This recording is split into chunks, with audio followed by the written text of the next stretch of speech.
태초에 하나님께서 하늘과 땅을 창조하셨느니라. 하나님은 세 인격으로 된 분이시다. 아버지 하나님, 아들 하나님, 그리고 성령 하나님. 그리고 이 세 분은 한 분이시다. 참되고 살아계신 하나님. 세 분은 모두 독립되어 있으시나 그럼에도 세 분은 모두 하나이시다.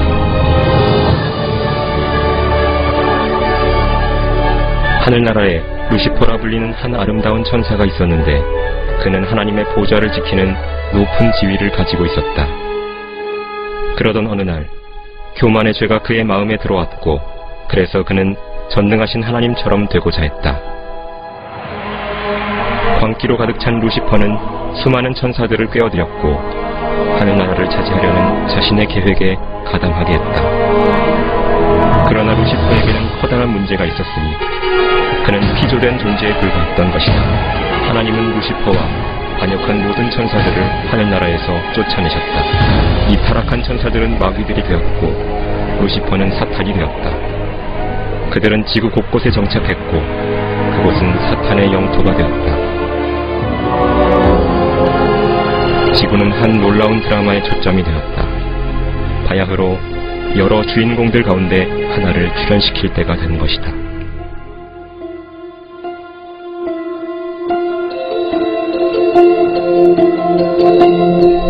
하나님께서 말씀하셨다. 우리의 형상대로 우리의 모습을 따라 사람을 만들자. 그리하여 그들로 모든 땅을 다스리게 하자. 그리하여 하나님께서 자신의 형상대로 사람을 창조하셨으니 곧 하나님의 형상대로 그를 창조하셨으며 그들을 남자와 여자로 창조하셨다. 주 하나님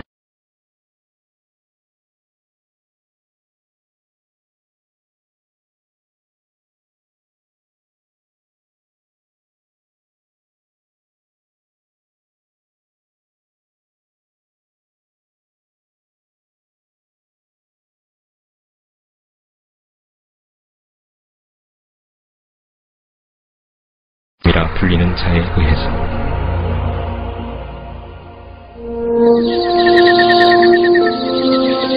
아담은 아름다운 에덴 동산에 살았고 하나님의 아들이 창조하신 모든 동물에게 이름을 지어주었다. 아담은 하나님과 일치하여 동행했고 주님은 그에게 모든 살아있는 것들에 대한 통치권을 부여하셨다. 그러나 사탄은 아담을 증오했기에 그가 죽기를 바랐다. 주 하나님께서 그 사람에게 명령하여 말씀하셨다. 동산의 모든 나무에서 나는 것을 내가 마음대로 먹을 수 있으나 선과 악의 지식의 나무에서 나는 것은 먹지 말라. 내가 거기서 나는 것을 먹는 날에는 반드시 죽으리라.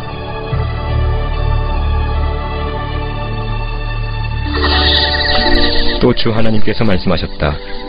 남자가 혼자 있는 것이 좋지 않으니 내가 그를 위하여 돕는 자를 지으리라. 그리하여 주님께서 아담의 갈비뼈 중 하나로 이브를 창조하셨다. 그리고 동산에서의 그들의 삶은 참된 낙원이었다. 이브가 홀로 있을 때 사탄이 아름다운 뱀의 모양으로 그녀에게 접근했다. 그는 이브에게 거짓말을 하여 금지된 나무에서 나는 것을 먹도록 유혹했다.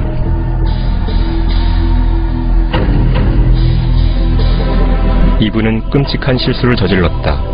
하나님 대신 사탄에게 순종했던 것이다.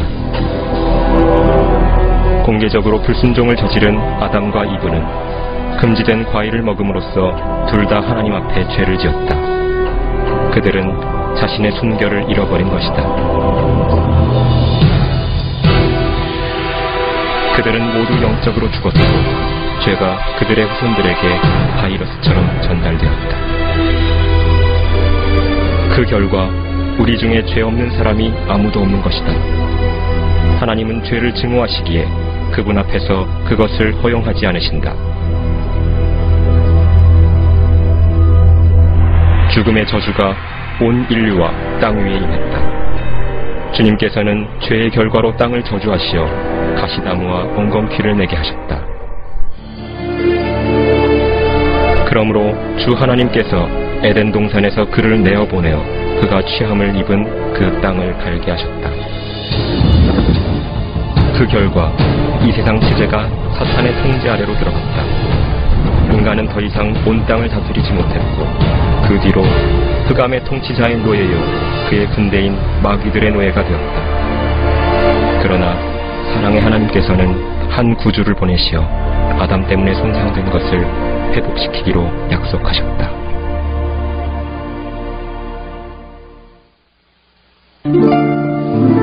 아담과 이브에게는 자녀가 많았다. 아들들 가운데 둘은 카인과 아벨이라 이름지었다. 맏아들인 카인은 악의에 찬 분노로 동생 아벨을 살해했다. 인류는 이미 타락으로 치닫기 시작했다.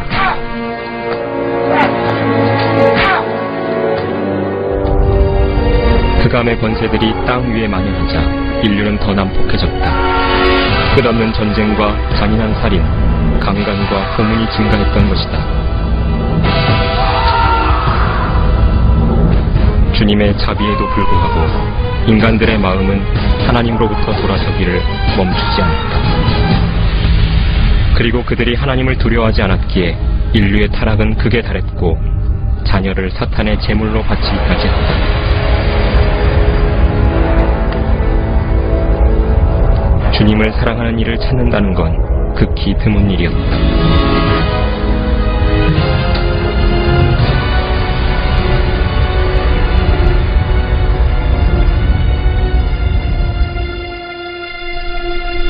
하지만 한 사람이 있었으니 믿음의 사람 곧 아브라함이 있었다.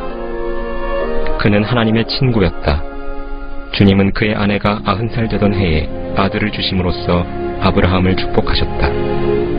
그것은 기적적인 출생이었다. 그 계보에서 하나님의 선택받은 백성이 나왔으니 바로 이스라엘의 자손들이었다. 시간이 지남에 따라 이스라엘의 자손들은 이집트인들의 노예가 되었고 400년 동안 고된 노예 생활을 했다. 하나님께서는 도움을 구하는 그들의 부르짖음을 들으셨다. 주님은 그들을 사랑하셨고 그들이 주님을 섬기기를 원하셨기에 그들에게 한 구원자를 보내셨다. 그의 이름은 모세였다. 그는 하나님의 말씀을 지상에서 가장 강력한 사람인 이집트의 통치자에게, 막강한 파라오에게 전달했다.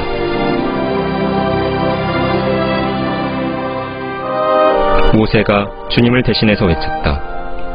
내 백성을 가게 하라. 그러나 파라오는 거절했다. 그리하여 하나님께서는 파라오를 굴복시키려고 이집트에 재앙을 보내셨다. 하나님께서는 모든 물을 피로 바꾸셨다. 물고기가 죽고 강에서는 악취가 났다. 이집트인들은 미칠 것만 같았다. 그들은 본토 어디서도 물을 마실 수 없었지만 파라오는 양보하려 하지 않았다. 다른 재앙들이 뒤따랐다. 개구리가 땅을 뒤덮고 그들의 가축이 죽고 흙은 이로 변했다. 이집트인들은 공포에 사로잡혔지만 파라오의 마음은 점점 더 완고해졌다. 그러자 주님은 이집트인들에게 또 다른 재앙을 보내셨고 사람과 짐승 모두에게 종기가 생겼다. 이것은 또 다른 전염병으로 이어졌다. 불이 섞인 우박이 이집트 전역에 떨어져 그들의 작물을 파괴했고 그리하여 이집트는 폐허가 되었다.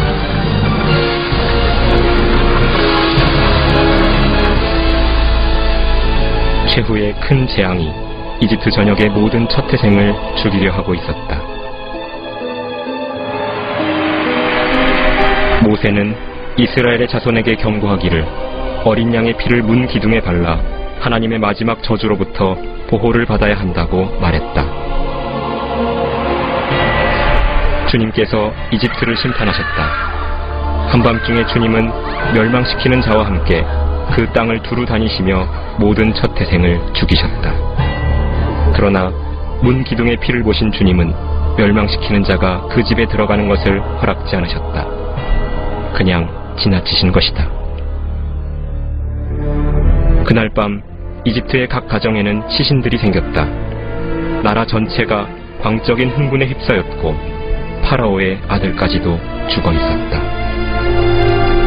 날이 새기 전 파라오는 이스라엘의 자손들을 멀리 데려가서 주님을 섬기라고 모세에게 명령했다. 그리하여 그들은 하나님의 강력한 손 아래서 그곳을 떠났다.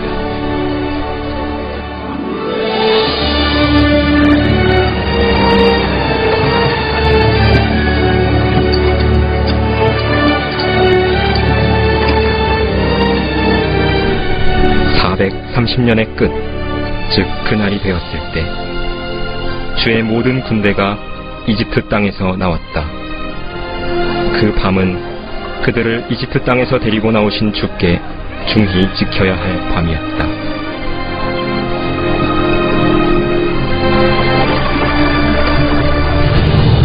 파라오는 그들을 막을 마지막 시도를 꾀했지만 하나님께서는 홍해를 여시어 모세와 이스라엘의 자손들로 피하게 하셨다. 그 후 주님은 파라오의 군대 위로 물을 닫으심으로 그들을 멸망시키셨다.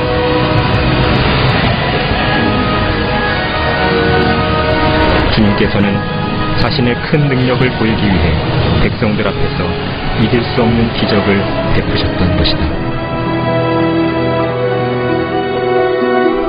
그 뒤 하나님은 주님의 백성에게 율법, 즉 십계명을 주셨는데 이는 그들을 죄로부터 보호하여 그들의 생애를 인도하기 위함이었다.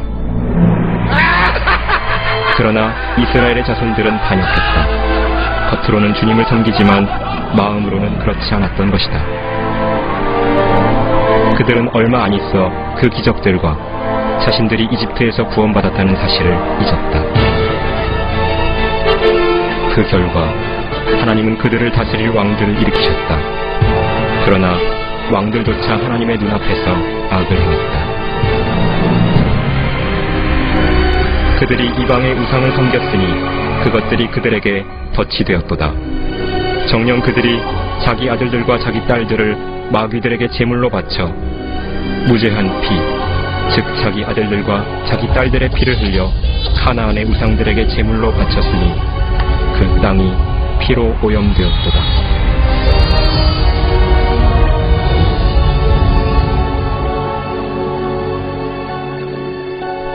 그러자 하나님께서는 죄들을 회개하고 하나님을 섬기라고 경고하도록 주님의 선지자들을 보내셨다.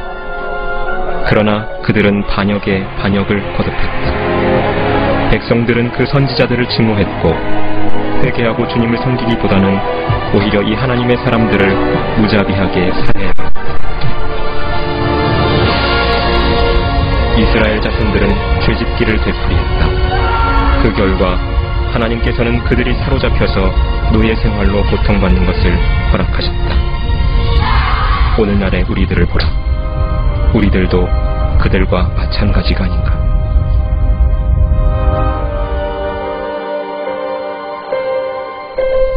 온 세상이 거짓말쟁이들과 도둑들과 살인자들과 음행하는 자들로 가득하다.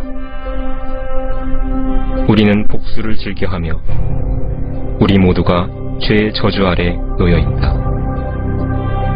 따라서 성경은 다음과 같이 선포한다. 모든 사람이 죄를 지었으므로 하나님의 영광에 이르지 못하였다고. 죄인이 죽으면 무슨 일이 일어나는지 보도록 하자. 이 사람은 자기가 모든 것을 가진 줄로 알았다. 성경에서 그는 이렇게 말한다. 그리고 나서 내 혼에게 말하기를, 내 혼아, 네가 여러 해 동안 쓸 물건들을 많이 쌓아두었으니 편히 쉬고 먹고 마시고 즐거워하라 하리라. 그러나 하나님께서 그에게 말씀하신다. 너 어리석은 자야. 오늘 밤 네 혼을 내게서 앗아가리라.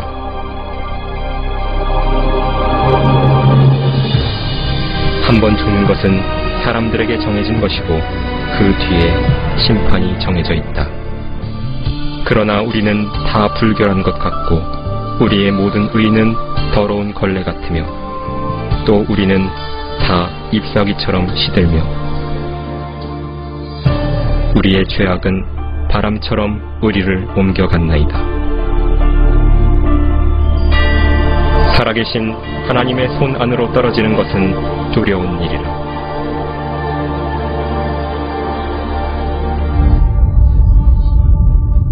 죽은 후 그의 혼은 하나님의 무서운 심판을 기다리기 위해 즉시 지옥으로 옮겨진다. 이 모든 것은 그가 하나님의 사랑의 선물인 영원한 생명을 거절했기 때문이다.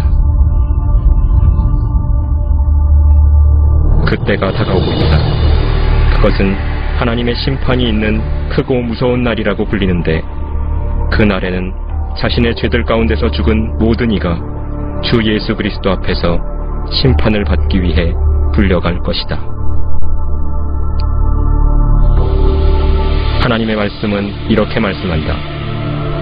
또 내가 큰 백보자와 그 위에 앉으신 분을 보니 그의 면전에서 땅과 하늘이 사라졌고 그들의 설 자리도 보이지 않더라. 바다도 그 안에 있던 죽은 자들을 넘겨주고 또 사망과 지옥도 그들 안에 있던 죽은 자들을 넘겨주며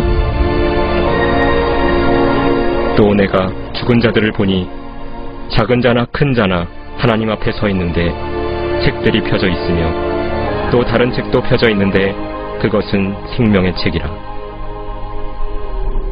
죽은 자들은 자기들의 행위에 따라 그 책들에 기록된 대로 심판을 받더라. 사람이 말하는 어떠한 빈말이라도 심판날에는 그에 관하여 해명하게 되리라. 그 일이 끝나면 하나님께서는 한 천사를 시켜 생명의 책을 열게 하실 것이고 거기에 당신의 이름이 나와 있는지 보실 것이다. 그 천사가 보고 말할 것이다. 주님, 그 이름은 나와 있지 않습니다. 그러면 하나님께서 이렇게 말씀하실 것이다. 너희 저주받은 자들아, 내게서 떠나 마귀와 그의 천사들을 위하여 준비한 영원한 불 속으로 들어가라. 그러므로 이들은 영원한 형벌에 들어갈 것이라. 그러나 의인들은 영원한 생명으로 들어가리라.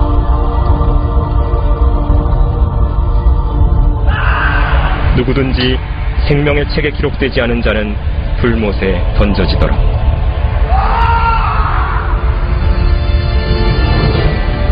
성경은 다음과 같이 말씀한다. 그 고통의 연기가 영원 무궁토록 올라가리라. 누구든지 밤낮 쉼을 얻지 못하리라.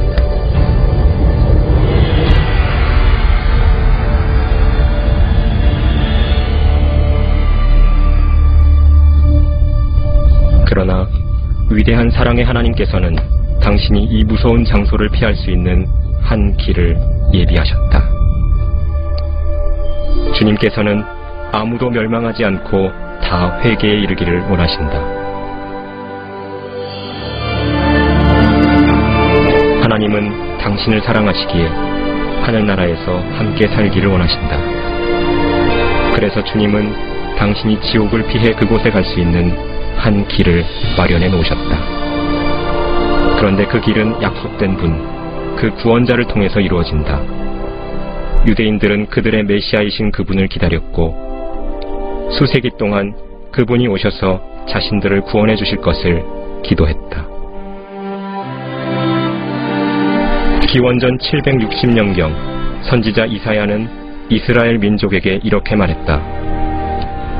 그러므로 주께서 친히 한 표적을 너희에게 주시리라.